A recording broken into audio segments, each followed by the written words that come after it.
l'importance d'une carte du ciel, l'utilité incroyable, la compréhension, et j'en passe. Alors, voici un exemple d'une carte du ciel. Comment est-ce que ça se présente? Bon, bien entendu, moi, comme vous le savez, j'utilise 13 signes. Vous avez ici le petit serpentaire. Pourquoi? Bon, je l'ai déjà expliqué un peu, mais vraiment, concrètement, c'est parce que quand j'ai commencé à apprendre les cartes du ciel, bien entendu, j'ai fait la mienne. Puis là, ben, tu sais, en fouillant, euh, j'ai trouvé ça, les 13 signes. J'ai fait faire ma carte du ciel avec ces 13 signes-là. Et puis là, c'était complètement une autre histoire. Là. Des fois, ça bougeait de deux maisons différentes. Puis en apprenant ce que ça voulait dire, exemple, une carte traditionnelle, exemple, Saturne, maison 8, on va dire, c'était tellement pas moi, ça me décrivait tellement pas. Tu sais, je veux dire, quand tu as les cartes des autres, tu pourrais te tromper, mais quand tu fais la tienne, c'est assez dur de se tromper. Puis là, ben c'est ça. Puis là, il y a plein d'affaires qui ne fitaient pas pantoute. Puis là, quand j'ai découvert le tracing, ah ben là, tout fitait. C'est pour ça que j'utilise celle-là puis que je sais qu'elle est vraie. Puis c'est pour ça qu'en apprenant plus sur ça, sur cette astrologie-là, le sidéral, true sidéral, je comprends parce qu'ils prennent exactement la position exacte du soleil. Donc, c'est ultra précis. Et puis, je vous invite à faire peut-être la comparaison entre une carte traditionnelle et puis une carte du tracing. C'est vraiment pas la même chose. J'ai même fait des tests sur des personnes que je connaissais, genre décrivais qu'est-ce que t'es comme ça, puis là, ou le tracing, puis ça se ressemble même pas, là, c'est n'importe quoi, là, la différence. Alors, l'importance d'une carte du ciel. Premièrement, parce que ça peut, ben pas ça peut, ça vous indique, premièrement, votre chemin de vie à prendre. Ça vous indique vos forces, vos faiblesses, point de vue. Ben il y en a que ça peut indiquer s'il y a des faiblesses majeures de santé, ça peut indiquer. Ça vous indique les obstacles karmiques, dans le fond, que vous pouvez pas les éviter au travail, ou avec les gens, ou en mariage. Ça vous indique les forces, les choses que vous pouvez... si vous savez que vous avez les forces, vous pouvez les utiliser. Ça vous indique aussi si votre père, votre mère, votre soeur, votre frère est mort, ça va être écrit. Les animaux aussi en maison 6. Bon, il y a des choses que ça change pas grand-chose, mais juste le fait de vous le faire dire, vous savez que c'est vrai, parce que si votre mère est morte, puis là, dans votre carte du ciel, vous avez la lune en maison 12, ça indique une perte de la mère. Vous voyez. Puis, mais par exemple, c'est que vous avez aussi, sûrement vous n'avez pas entendu parler, Rahu et Ketu. Ça, c'est Rahu, c'est probablement la planète la plus puissante, puis que personne n'en parle, vous n'avez peut-être même jamais entendu parler. Et on parle beaucoup en védique astrologie, parce que les hindous, parce que c'est beaucoup plus ancien, hein. D'ailleurs, plus c'est vieux, mieux que c'est, alors je suis contente d'apprendre ça. Bon, comme un vin finalement, bon, je sais pas, je bois plus de vin, donc on parlera pas de vin. Tu sais, des fois on se demande c'est quoi notre soul purpose, ben ça va vous le dire. Ça va être Raoult qui va vous le dire. Moi, je trouve que ça l'aide beaucoup parce que, exemple, quand tu vois des faiblesses, des genres d'énergie karmique que tu traînes avec toi, ben tu prends ça beaucoup moins personnel. Tu sais, tu te dis, ah, ok, bon, c'est quand tu comprends tout ça, tu sais, exemple, allô, Kelly! Ah, mon petit bébé, il vient de rentrer. Allô? Oui, il faut qu'il vienne me dire bonjour. Oui, petit bébé, t'es tout mouillé, toi. Exemple, quand vous comprenez Saturne, quelle énergie qu'elle a, qu'est-ce qu'elle veut de toi, Mercure, vous prenez beaucoup moins personnel. Je vous reviens, je vais dire bonjour. Donc, exactement. Tu prends les choses bien personnelles, tu comprends les énergies, les obstacles que tu as franchis. Et une chose, chaque planète est là pour nous aider. Les planètes, disons, c'est comme des dieux, exemple. Chaque planète a une énergie et puis chaque planète veut t'emmener, parce que toutes nos planètes veulent toujours nous amener à notre meilleur. Parce que notre but ici, c'est toujours de faire mieux et non pire. Malgré qu'il y en a qu'on dirait qu'ils ne pourraient pas faire pire. Hein? Commentaire à part. Alors, ouais, votre soul purpose, votre mission de vie, dans qu'est-ce que vous seriez mieux. Ça va vous dire aussi si vous avez des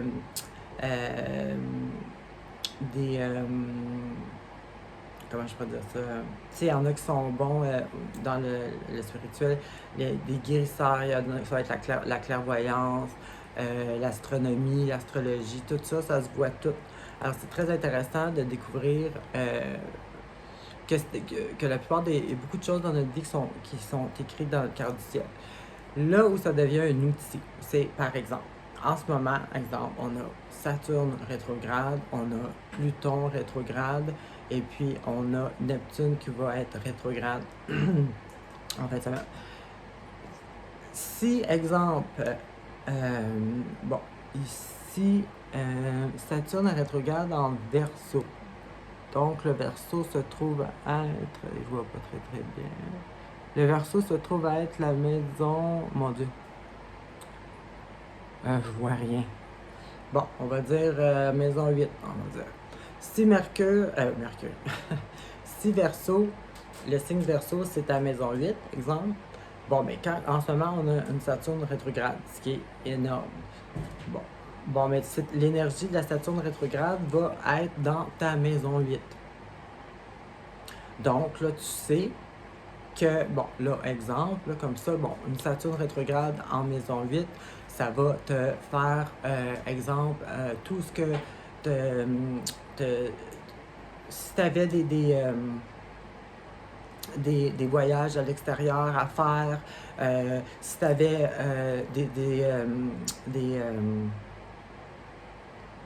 comment je pourrais dire ça, comme des enseignants spirituels et tout ça que tu as suivi ou que tu voulais suivre ou tout ça, il va y avoir un recul de ça, il va y avoir un ralentissement. Peut-être que tu ne pourras pas y aller à l'extérieur parce que Saturne, c'est des restrictions. Là, c'est un exemple que je donne, ok? C'est vraiment pas ça. Ben, le Saturne, oui, c'est des restrictions, mais je veux dire, je décrivais ça, là, la maison 8. Donc, là, tu sais que, là, c'est comme ça, si jamais, exemple, tu avais un voyage de prévu pour aller visiter, je sais pas moi, la Grèce, parce que la méthodologie grecque, ça t'inspire super gros, parce que c'est une spiritualité, maison 9, c'est la spiritualité, c'est les voyages à l'extérieur. Donc, là, mettons, c'est cancellé. Ben, au lieu de capoter puis de penser que, bon, ça y est, c'est la malchance est collée à toi, c'est fini. Ben là, tu sais que c'est parce que c'est Saturne qui est rétrograde qui fait ça.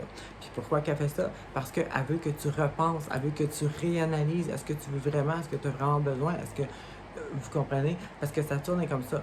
Saturne, c'est un peu le caporal major de l'armée qui veut que tu comprennes. Donc, si t'es pas le lit fait au carré centimètre, millimètre près tous les matins, pis t'es pas va tout ici. Là, il veut te faire réaliser des choses. Si tu as Pluton rétrograde en Sagittaire qui se trouverait dans ta maison 6, bon, la maison 6, c'est les ennemis, c'est la santé, c'est la routine, c'est le travail. Ben, le travail, c'est pas l'environnement où tu travailles, mais c'est la routine. Comment tu travailles. Est-ce qu'on travaille en théorie tous les jours?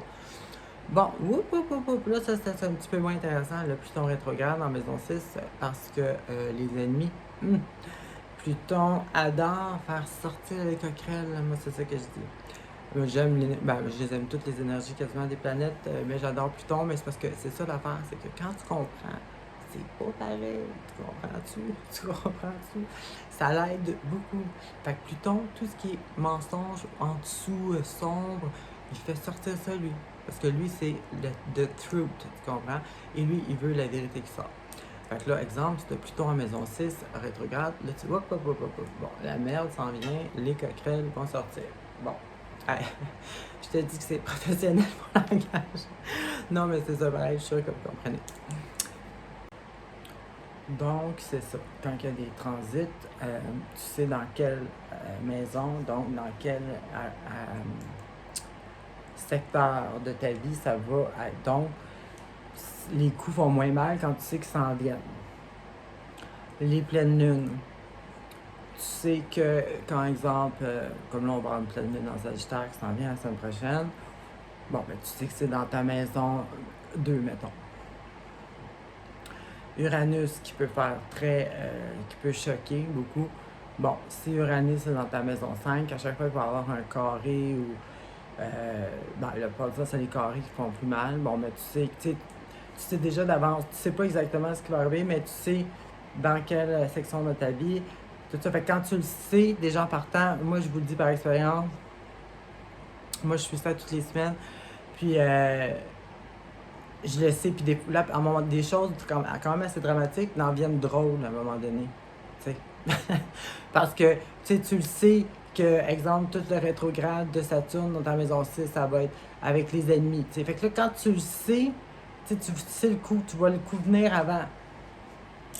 Fait que là, à un moment donné, ça en vient drôle parce que ça détruit plus ta vie, ça t'écrase plus, ça t'atteint plus personnellement. Tu vois ça d'une autre façon complètement. Quand que, exemple, pas toutes les semaines qu'il y a des carrés, mais des fois il y a des semaines, exemple, bon, Jupiter, carré, Neptune, bon là tu sais, ça a un lien avec, dans ta maison 5, exemple, tu sais. Fait que là, tu sais que, là, la joie, là, elle va peut-être, ou les enfants, ceux qui ont des enfants, ça peut affecter la relation avec les enfants. Donc, c'est pour ça que je dis que c'est un outil. Puis, puis moi, pour les tirages, pourquoi que je dis que ça l'aide beaucoup, puis tu sais à qui tu parles. Exemple, quand je vais faire des tirages pour chaque ascendant, si je fais un tirage pour ascendant bélier, je sais que la personne qui écoute mon tirage, sa maison 1 est en bélier. Donc, exemple, on va dire les cartes sortent, je vois justement l'énergie d'Uranus qui indique un choc qui bouleverse tout comme tes comfort zones, tes points de repère, tout ce que tu penses, que tu contrôles et tout et tout. Là, en même temps, là, je vais voir, là, je vois que, exemple, Uranus est dans sa maison 1, exemple. T'sais. Là, avec les autres cartes, là, c'est beaucoup plus précis, là. Là, tu peux dire, ah, ok, voilà, c'est pour ça. Regarde, bon, là, tu vas avoir un choc, ça va te transformer, toi, ta personne à toi, tout ça. Puis la personne, elle sait, elle s'en attend, puis elle comprend quand ça arrive. Donc, c'est une très bonne horloge, ça donne l'heure juste. Et puis au quotidien, parce que comme je vous dis, moi, je le suis toutes les semaines, puis les choses qui arrivent, je les prends d'une autre façon complètement. Je ne suis pas écrasée ou affectée, à peiner par des choses parce que je le sais que c'est énergétiquement. Puis moi, je me dis, c'est les planètes qui font ça. Là, je comprends le pourquoi ils font ça. Donc, le petit monde ici, c'est rien pour moi, tu comprends? Pas que je me fous tout le monde, c'est pas ça que je veux dire, mais quand tu sais que, ce qui arrive, c'est les planètes qui font ça, les dieux, exemple, qui font ça pour t'amener, parce que c'est toujours pour t'amener à la bonne place, t'amener plus haut, te faire grandir. Tout le temps, les planètes sont tout le temps avec toi. Dieu est tout le temps de ton bord, là. Je veux dire, c'est pas contre toi. Fait que quand tu comprends l'énergie des planètes, c'est pour ça que je dis que des fois ça en devient drôle, parce que les petits théâtres qui se passent ici, les petites personnes qui servent à te nuire parce que ça tourne avec tu comprends quelque chose, ben ça en vient un peu comique. Puis en plus, c'est que tu as un taux d'avance parce que là, tu sais que ça s'en vient. Exemple, tu sais, la rétrograde s'en vient dans ta maison 6. Tu le sais, tu ne perdras pas ton temps là. Tu vas focusser sur, mettons, Raoult qui t'indique, lui, où est-ce qu'il faut que tu ailles, exemple. Donc, c'est pour ça que je dis que c'est un outil pour le tirage, mais pour vous, votre vie, à vous, la prendre de la bonne façon, ça être guidé par les énergies majeures que personne ne peut contrôler, même pas nos spéciales au pouvoir. Bon. Ils peuvent penser, là, jouer avec, mais en vous trompant en parole, mais quand tu connais les énergies, tu connais ta carte du ciel. Ah oui, autre chose avant que j'oublie que je voulais dire. On peut voir les flammes jumelles dans les cartes du ciel. On peut voir l'éveil spirituel de la Kundalini. Comme exemple, moi, je vous avais dit que j'avais eu une montée de Kundalini brutale. On le voit dans ma charte. Je ne le savais pas avant, là, mais maintenant je sais. Puis c'est la même Dans le fond, c'est Uranus opposé, ça veut dire face à face avec une autre planète. Peut-être pas toutes les planètes, là, j'ai pas vérifié, mais, mais avec Chiron, en tout cas, ben, avec les. Ouais, je crois faudrait que j'approfondisse. J'ai pas toutes fait les cartes du ciel. Je veux dire, elles sont toutes différentes, mais je veux dire, je les ai pas toutes faites. Mais c'est quand même assez rare, ça, Uranus en opposition. Mais Uranus, c'est l'électricité. Donc, ça, normalement, Uranus qui est en face à face avec une autre planète, ça montre justement l'énergie de la Kundalini. Fait que c'est quand même intéressant quand tu l'as vécu, puis après, tu apprends les cartes du ciel, puis tu vois ça, puis c'est ça que ça signifie, puis tu dis, crème. Si c'était écrit dans le ciel, c'est le cas de le dire. Alors, c'est ce que j'avais pour vous pour les cartes du ciel. Je vais commencer à pouvoir vous en faire le 28. Alors, dans 2 jours, je vais avoir un petit spécial pour l'ouverture officielle de la chaîne. Bon, pas cher pour l'ouverture. Ben, ça sera jamais bien cher, là, mais un petit spécial extra. Alors, je vais pouvoir vous la faire, si vous voulez, la carte ciel avec les 13 signes. Et après ça, ben, à chaque semaine, vous allez pouvoir regarder où se jouent les énergies positives et les autres négatives. Mais quand c'est positif, c'est bon aussi de le savoir pour aller mettre toutes nos chances de notre côté. C'est tout ce que j'avais pour vous pour la carte du ciel. Si vous avez trouvé ça intéressant, vous pouvez mettre un pouce par en haut. Vous pouvez vous abonner à ma chaîne, faire un commentaire positif plus que positif. Vous pouvez partager. Plus vous partagez, plus vous commentez, plus ma chaîne va être visible pour les autres. Alors, si vous avez apprécié, donnez la chance aux autres de l'avoir, de me donner de la visibilité. Alors, je commence à bégayer. Alors, je vous laisse là-dessus, gang.